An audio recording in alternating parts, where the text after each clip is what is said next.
Hello students, myself Rakesh Roshan, Department of Chemistry.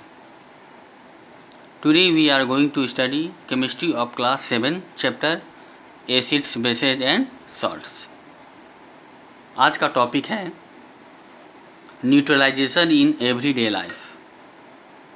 Use of antacids. Our stomach secrete hydrochloric acid which help to digest food. हमारे stomach में hydrochloric acid secrete होता है जो food को digest करने में यानी पचाने में मदद करता है. Too much acid causes indigestion. लेकिन कभी कभी हमारे स्टोमक में ज़्यादा एसिड सेक्रेट हो जाता है जिसके कारण इनडाइजेशन होता है. इस इनडाइजेशन से रिलीफ पाने के लिए हम लोग एंटासिड टैबलेट लेते हैं. उस एंटासिड टैबलेट में मिल्क ऑफ मैग्नीशिया और मैग्नीशियम हाइड्रोक्साइड या एल्युमिनियम हाइड्रोक्साइड होता है जो बेसिक नेचर का होता है और उस स्टोमक में जो एक्सेसिव हाइड्रोक्लोरिक एसिड को न्यूट्रलाइज कर देता है और हमें इनडाइजेशन से रिलीफ मिलता है. Next, ant bite. When an ant bites it inject the acidic liquid यानी formic acid into the skin. जब चींटी काटती है तो वह हमारे स्किन में फॉर्मिक एसिड इंजेक्ट कर देती है जिसके कारण हमारे स्किन में खुजलाहट होती है.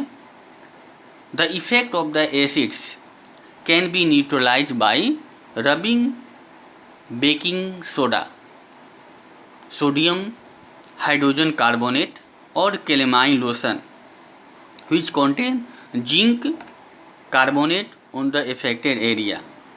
उस एंटबाइट से रिलीफ पाने के लिए उस इफेक्टेड एरिया पर हम लोग बेकिंग सोडा या कैलेमाइन लोशन लगाते हैं. ये बेकिंग सोडा और कैलेमाइन लोशन उस एसिड को न्यूट्रलाइज कर देता है. Soil treatment. Next topic, soil treatment. Excessive use of fertilizers make the soil either acidic और अल्कलाइन. यानी फर्टिलाइज़र का ज़्यादा यूज होने से सॉइल एसिडिक या बेसिक नेचर का हो जाता है.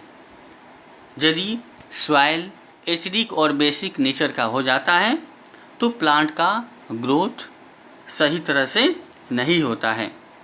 If the soil are acidic they are treated with the base. यदि सॉइल एसिडिक हो जाता है तो उसे बेस से ट्रीट किया जाता है जैसे quick lime calcium oxide, select lime calcium hydroxide और चॉक पाउडर. ये एक्सेसिव एसिड को न्यूट्रलाइज कर देता है. If the soil is alkaline यानी बेसिक. यदि सॉइल बेसिक नेचर का हो जाता है तो उसमें हम लोग लार्ज अमाउंट में ऑर्गेनिक मैटर डालते हैं जो एसिड को रिलीज करता है यानी वह बेस को न्यूट्रलाइज कर देता है. Next is in factory waste. Liquid waste of many industries contain acids. जो इंडस्ट्रियल वेस्ट होता है, इंडस्ट्रियल लिक्विड वेस्ट, उसमें एसिड होता है.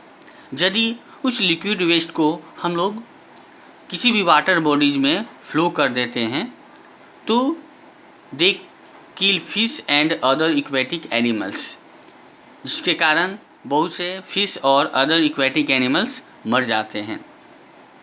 तो उसे वाटर बॉडीज में फ्लो करने से पहले उस लिक्विड वेस्ट को हम लोग न्यूट्रलाइज करते हैं.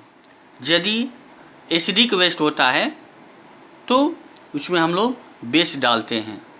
बेस डालकर उसको न्यूट्रलाइज करते हैं और न्यूट्रलाइज करने के बाद उसे वाटर बॉडीज में रिलीज करते हैं.